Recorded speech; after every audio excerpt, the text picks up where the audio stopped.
आऊज़ बिल्लाहि मिनश्शैतानिर्रजीम बिस्मिल्लाहिर्रहमानिर्रहीम। अस्सलामु अलैकुम माय डियर स्टूडेंट्स, कैसे हैं आप सब लोग। मैं उम्मीद करता हूँ माशाल्लाह आप सब लोग खैरियत से होंगे। बच्चों, आज का हमारा लेक्चर है फ्रैक्शन रूल के ऊपर, या फ्रैक्शन रूल का एक दूसरा नेम है जिसको हम क्वोशिएंट रूल भी कह सकते हैं, वो भी इन इंटीग्रेशन में। ठीक है, यानी इंटीग्रेशन में फ्रैक्शन रूल या क्वोशिएंट रूल क्या होता है, आज हम इसके ऊपर डिस्कस करेंगे और एक क्वेश्चन करेंगे आज के इस लेक्चर में। ठीक है, स्टार्ट करते हैं कि व्हाट इज़ फ्रैक्शन रूल, यानी फ्रैक्शन रूल या क्वोशिएंट रूल क्या होता है। तो याद रख लो, फ्रैक्शन का मतलब होता है जो टर्म्स यानी टू टर्म्स अगर हमें फ्रैक्शन में यानी बट्टे की फॉर्म में दी गई हैं तो एक्चुअली हम उन्हीं टर्म्स को फ्रैक्शन रूल का नाम बोल देते हैं। फॉर एग्जांपल, यानी दो हमारे पास टर्म है, एक ए है और दूसरी है बी। ठीक है, अब ये फ्रैक्शन में कब होंगी, जब हम क्या करेंगे, ए को ऊपर और बी को नीचे रखेंगे तो ये टर्म हमारे पास किस फॉर्म में चली गई, इन फ्रैक्शन फॉर्म में चली गई। ठीक है, या एक्चुअली फ्रैक्शन रूल जो है ये एक्चुअली क्वोशिएंट से निकला है। बेसिकली ये वर्ड कहाँ से निकला है, क्वोशिएंट रेशो। यानी क्वोशिएंट का क्या मतलब होता है, एक्चुअली दो क्वांटिटीज़ के दरमियान जो रेशो होती है उसी को हम क्या नाम देते हैं, क्वोशिएंट का नाम देते हैं। ठीक है, अब ए रेशो बी का मतलब ए अपॉन बी। अब ये क्वोशिएंट एक्चुअली लैटिन वर्ड है। कौन सा वर्ड है ये, जो याद रख लो, ये बेसिक चीज़ें हैं। क्वोशिएंट एक्चुअली क्या है, लैटिन वर्ड है।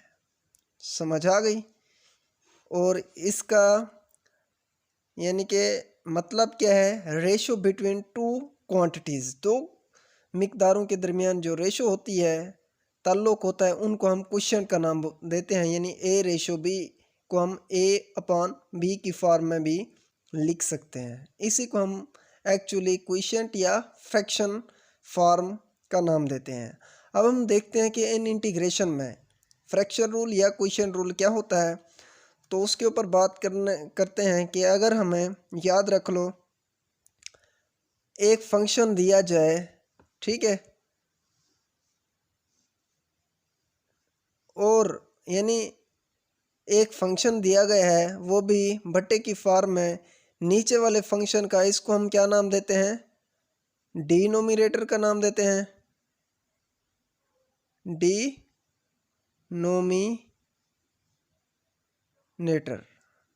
ठीक है, और इसको हम नोमिनेटर का नाम देते हैं, नोमिनेटर, नोमिनेटर, डिनोमिनेटर। ठीक है, अच्छा जी। अब ये जो बट्टे में डिनोमिनेटर है ना, अगर डिनोमिनेटर का डेरिवेटिव नोमिनेटर में मौजूद हो तो हम क्या देखते हैं, यानी अगर मैं उर्दू में इस तरह से कहूँ या हिंदी में कि अगर मखरज का डेरिवेटिव अगर शुमार कुनिंदे में मिल जाए तो हम क्या देखते हैं कि जो मखरज होता है उसको हम नेचुरल लॉ की शेप में लिख देते हैं। ठीक है, समझ आ गई। ये क्या है हमारे पास, एक्चुअली क्वोशिएंट रूल है, या जिसको हम फ्रैक्शन रूल का भी नाम दे सकते हैं। मैं दोबारा रिवाइज करा देता हूँ। क्या क्वोशिएंट रूल क्या है, अगर डिनोमिनेटर का डेरिवेटिव नोमिनेटर में मौजूद हो तो हम क्या लिखते हैं, डिनोमिनेटर को नेचुरल लॉ की शेप में लिख देते हैं। समझ आ गई। ये है हमारे पास क्या, फ्रैक्शन रूल या क्वोशिएंट रूल है हमारे पास। ठीक है, फॉर एग्जांपल मेरे पास एक फंक्शन है 1/x dx। ठीक है, ये हम एक एग्जांपल ले रहे हैं, एक और क्वेश्चन हम इसी टॉपिक के ऊपर करेंगे। यानी अब देखें, ये हमारे पास f(x) है, यानी डिनोमिनेटर का डेरिवेटिव अगर नोमिनेटर में मौजूद हो, डिनोमिनेटर हमारे पास f(x) यानी x है, x का डेरिवेटिव क्या होगा, 1 होगा। ये क्या है हमारे पास, f(x) है। यानी डिनोमिनेटर का डेरिवेटिव नोमिनेटर में मौजूद हो तो हम डिनोमिनेटर को नेचुरल लॉग की शेप में लिखते हैं। ठीक है, तो इसको हम क्या नाम देते हैं? फ्रैक्शन रूल का नाम देते हैं। समझ आ गई? यानी डिनोमिनेटर का डेरिवेटिव नोमिनेटर में मौजूद हो तो उसको हम क्या नाम देते हैं? क्वोशिएंट रूल या फ्रैक्शन रूल का नाम देते हैं। समझ आ गई? ओके, अब हम स्टार्ट करते हैं एक क्वेश्चन जो कि बहुत ही इम्पोर्टेंट है। और याद रख लो, अगर आपको बट्टे में इंटेग्रल दिया जाए, कोई टर्म अगर आपको क्वोशिएंट फॉर्म में या फ्रैक्शन फॉर्म में दी जाए, तो सबसे पहले आपके माइंड में इंटीग्रेशन का रूल आना चाहिए। वो कौन सा? Quotient rule. यानी डिनोमिनेटर को देखो आप, अगर डिनोमिनेटर का डेरिवेटिव नोमिनेटर में मौजूद हो तो वहाँ पे समझ लीजिएगा कि वहाँ पे हमारे पास कौन सा रूल होल्ड हो रहा है? फ्रैक्शन रूल या क्वोशिएंट रूल। समझ आ गई?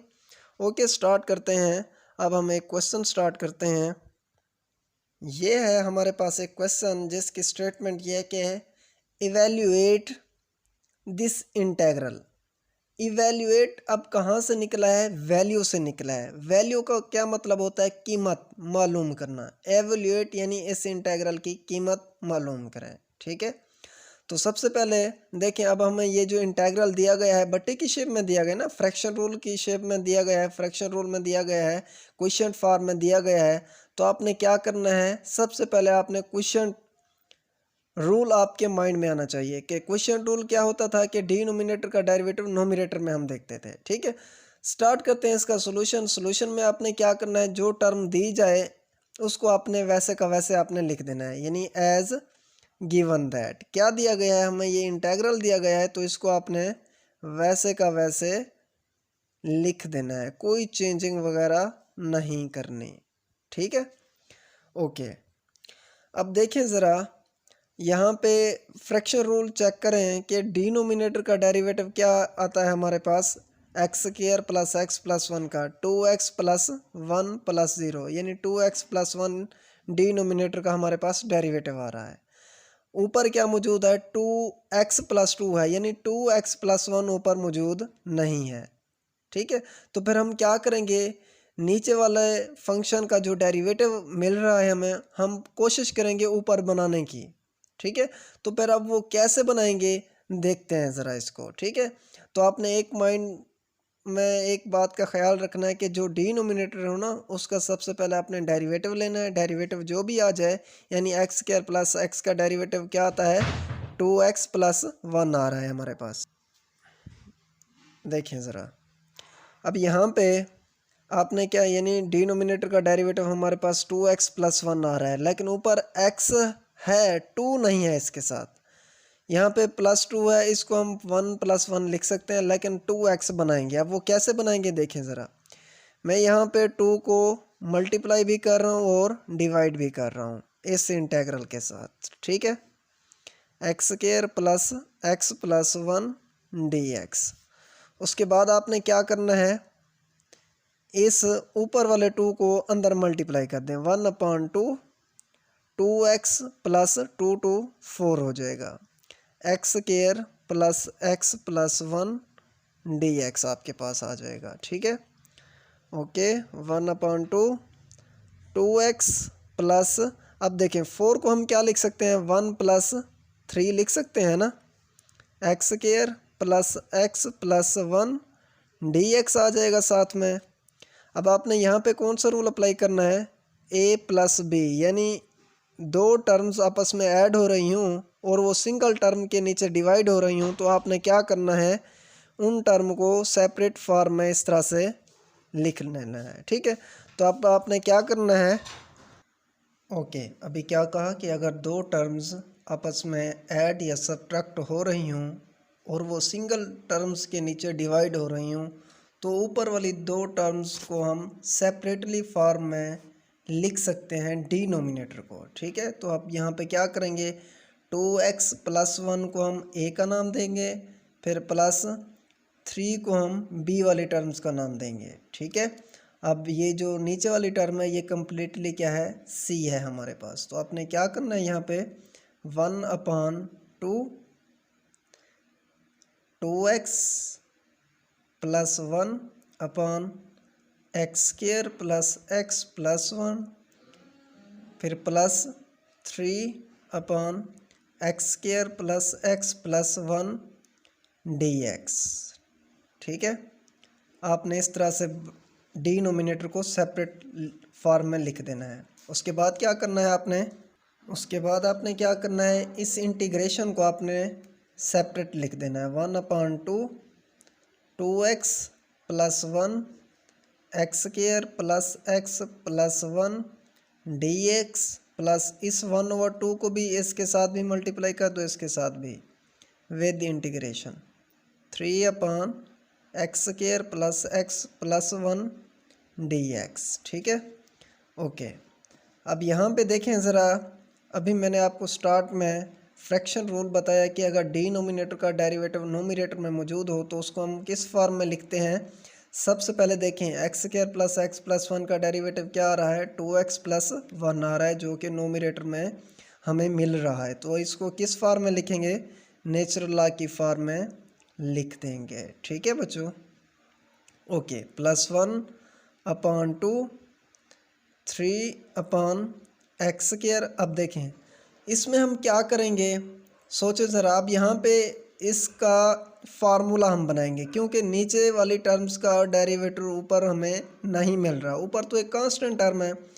तो इसमें आपने क्या करना है, टेक्निक्स इस्तेमाल करनी है। अगर आप पार्शियल फ्रैक्शन के लिहाज से करना चाहते हैं तो उस तरीके से भी आप कर सकते हैं। अदरवाइज़ आपने नीचे वाली फॉर्म का क्या करना है, फार्मूला बनाना है आपने। ठीक है, तो आपने वो कैसे बनाना है, देखें ज़रा।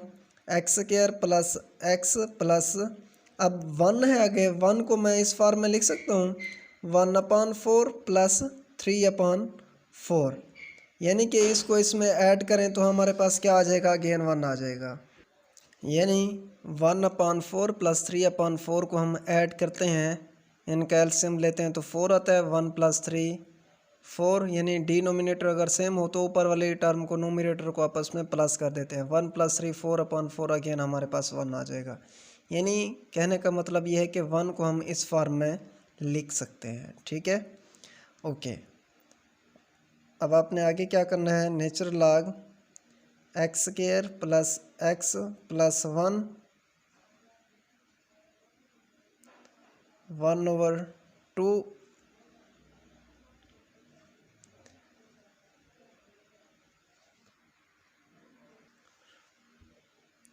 3/, अब ये देखें पूरा फार्मूला हमारे पास बन रहा है, कौन सा, a प्लस बी होल का स्क्वायर, यानी x प्लस 1/2 होल का स्क्वायर प्लस, अब इसको ज़रा देखें, 3/3/4 है, तो इसको मैं ज़रा इस फॉर्म में लिख सकता हूँ 3/2, इसका स्क्वायर रूट ले लूँ और इसका अगर स्क्वायर ले लूँ।